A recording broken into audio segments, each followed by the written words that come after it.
I grew up in Manchester, a city where music is the heartbeat of the streets. From the time I was a young boy, my world was defined by melodies and rhythm. I was a singer, and by the age of 16, I had turned that passion into a profession, performing in jazz clubs, on cruise ships, and even at the legendary grounds of Manchester United. I thought I had found everything I ever wanted. I thought I had reached the pinnacle. But as I sat in those clubs, surrounded by the lights and the applause, I felt a strange emptiness. I wondered if this was it, if I was destined to spend the rest of my life chasing a spotlight that never truly warmed my soul.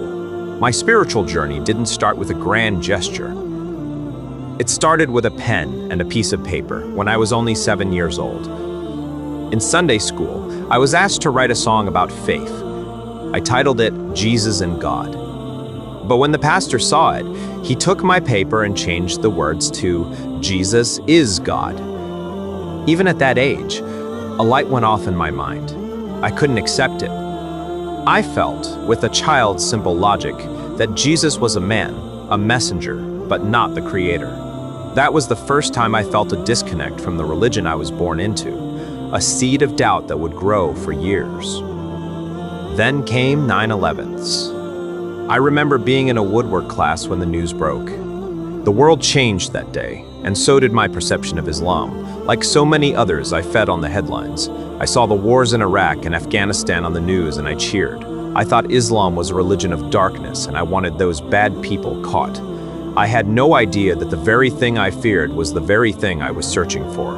At 18, I traveled to Senegal. It was my first time in a Muslim country, and it shattered every stereotype I held. I saw African Muslims, people whose faith was woven into the fabric of their daily lives. I heard the adhan, the call to prayer, echoing through the air, and it moved me in a way no jazz song ever could.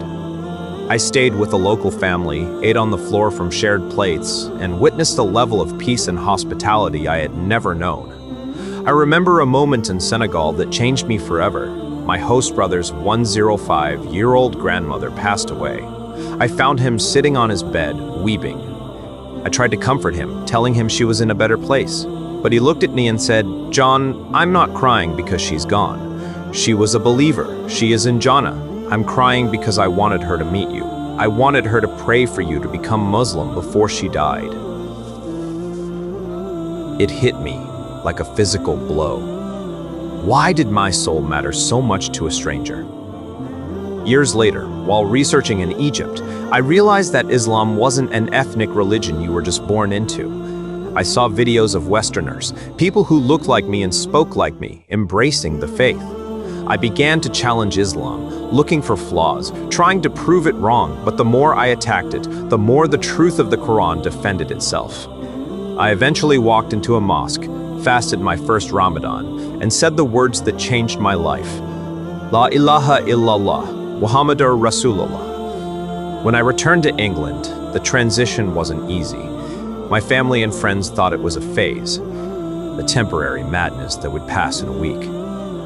It's been 13 years, and that phase has become my life's purpose.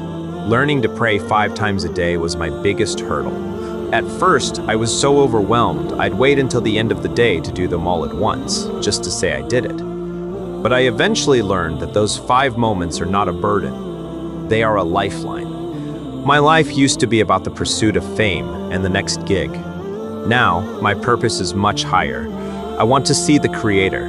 I want to stand in Jannah and speak with the prophets I once only read about. To anyone who is searching, I have only one piece of advice. Be sincere with yourself. You don't need to join a group or follow a person. Just go into a quiet room, put your head on the floor in total humility, and ask the one who created you to show you the way.